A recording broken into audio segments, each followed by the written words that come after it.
এইবার যদি সংস্কারগুলো করা না যায়, বিশেষ করে আমাদের যেসব প্রতিষ্ঠানগুলো ধ্বংস হয়ে গেছে, আওয়ামী লীগ বিশেষ করে বাংলাদেশের সমস্ত জাতীয় প্রতিষ্ঠান ধ্বংস করে দিয়েছে, ইলেকশন কমিশনকে ধ্বংস করেছে, পাবলিক সার্ভিস কমিশন যেটা বাংলাদেশের সমস্ত বড় নিয়োগের অথরিটি সরকারের, সেটিও ধ্বংস করেছে, নির্বাচন কমিশনকে যেটা আগেই বললাম ধ্বংস করেছে, সবচেয়ে বড় ধ্বংস করেছে আমাদের পুলিশকে, প্রশাসনকে এবং বিচার বিভাগকে। আমাদের স্বাস্থ্য ব্যবস্থাও ধ্বংসের মুখে। তো এই সব বিষয়ে 10টা সংস্কার কমিশন হয়েছে। এর মধ্যে প্রধানত তো 2টি কমিশন খুবই গুরুত্বপূর্ণ, যার সঙ্গে আগামী নির্বাচনের বিষয়বস্তু জড়িত।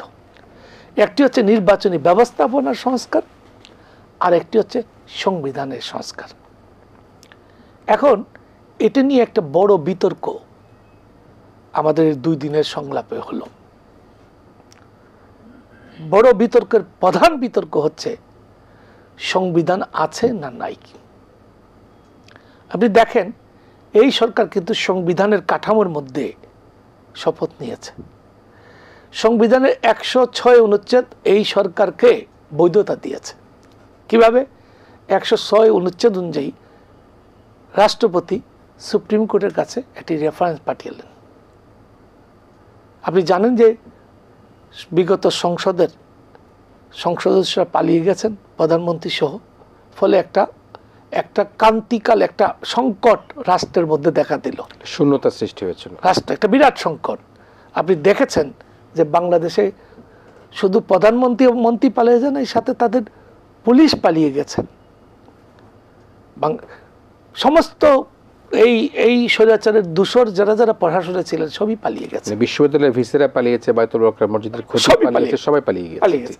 তো এই ধরনের একটা পরিস্থিতিতে সরকার, একটা অন্তর্বর্তীকালীন সরকার, রাষ্ট্রপতি গণ অভ্যুত্থানের, বৈষম্য বিরোধী ছাত্র আন্দোলনের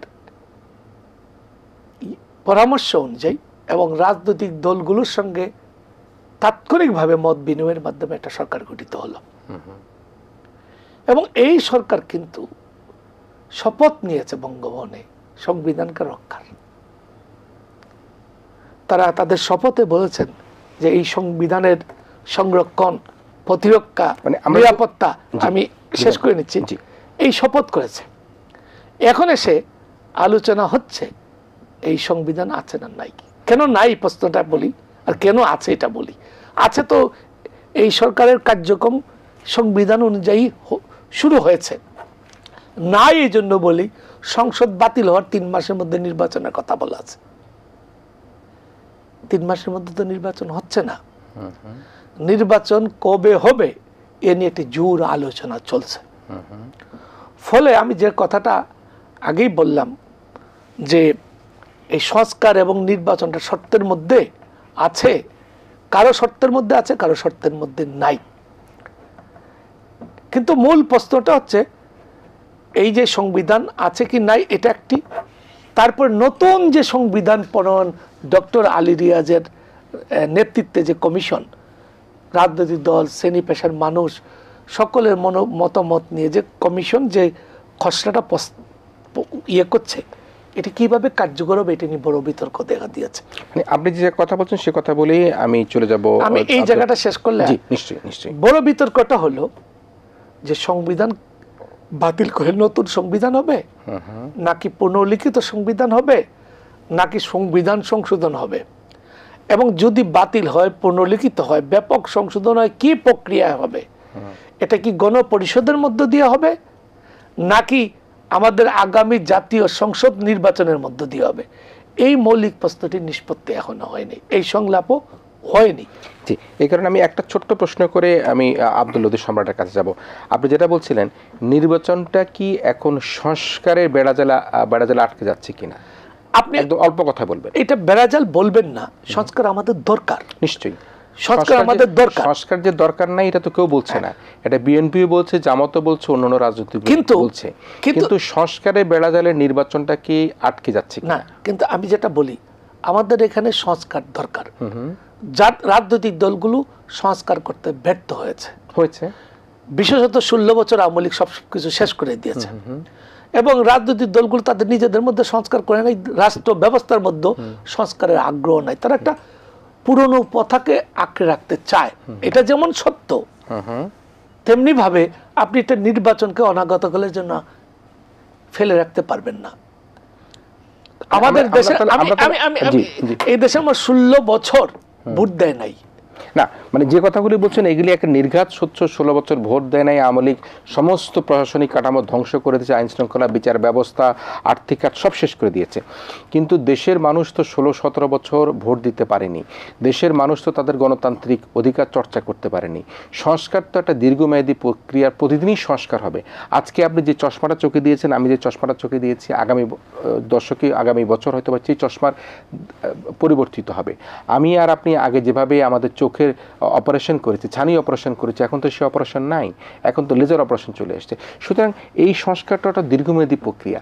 এই প্রক্রিয়ার সংস্কারের কথা বলে নির্বাচনটা কি কোনোভাবে তার বেড়াজালে আটকেছে কিনা, একদম দুই কথা আমি সেই কথাই বলছিলাম যে সংস্কার করতে হবে, কিন্তু নির্বাচনটা একটা যৌক্তিক সময়ের মধ্যে। এই যৌক্তিক কথার মধ্যে কিন্তু আটকে যাচ্ছে। আমি আপনাকে বলি, আমাদের মহান মুক্তিযুদ্ধের পর সংবিধান প্রণয়ন করতে 8 মাস সময় লেগেছিল, তখন আমাদের কিছুই ছিল না। আমার মনে হয় এই যে সংস্কারের কার্যক্রমটা 1 বছরের মধ্যে শেষ করা উচিত। আরো 1 বছর নাকি আগে, এই যে আগামী 1 বছরের মধ্যে, সেটা ডিসেম্বরের আগে, যে আগামী বছরের ডিসেম্বরের আগে হওয়া উচিত। এবং নির্বাচন একই সঙ্গে নির্বাচনের একটা প্রস্তুতি নিয়ে একসঙ্গে চলবে। সেইটা আমাদের প্রধান উপদেষ্টা বলছেন খুব দূরে না, কিন্তু কাছাকাছি। তাহলে আপনার এক্সপেকটেশনটা কি নির্বাচনটা নিয়ে? আমি প্রধান উপদেষ্টা বলছেন 2026-এর মাঝামাঝি, প্রথমার্ধে। আমাদের প্রেস সচিব বলছেন জুনের মধ্যে। সেটা আলোচনার মধ্যে আমি বলি মার্চের মধ্যে করা সম্ভব। কেন সম্ভব? 3 মাস আগানো কঠিন কাজ না। কেন দরকার? জুন জুলাই হচ্ছে বাংলাদেশের একটা প্রাকৃতিক দুর্যোগের মাস। আপনি খেয়াল করবেন 16 বছর মানুষ ভোট দেয় নাই, এইবারের ভোটটা আন্তর্জাতিকভাবে একটা ইতিহাস হইতে হবে।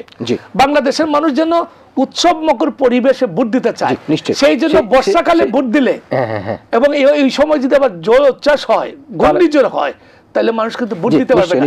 সেই জন্য আগামী, আমি মনে করি শীতকালের মধ্যে, মানে 26-এর শীতকাল, 25-এর ডিসেম্বর অথবা 26-এর মার্চের মধ্যে নির্বাচনটা করা উচিত। আপনি 25 ডিসেম্বরের শেষ থেকে মার্চের মধ্যে নির্বাচনটা, এবং যথেষ্ট সময় কিন্তু সংস্কারের করা। নিশ্চয়ই।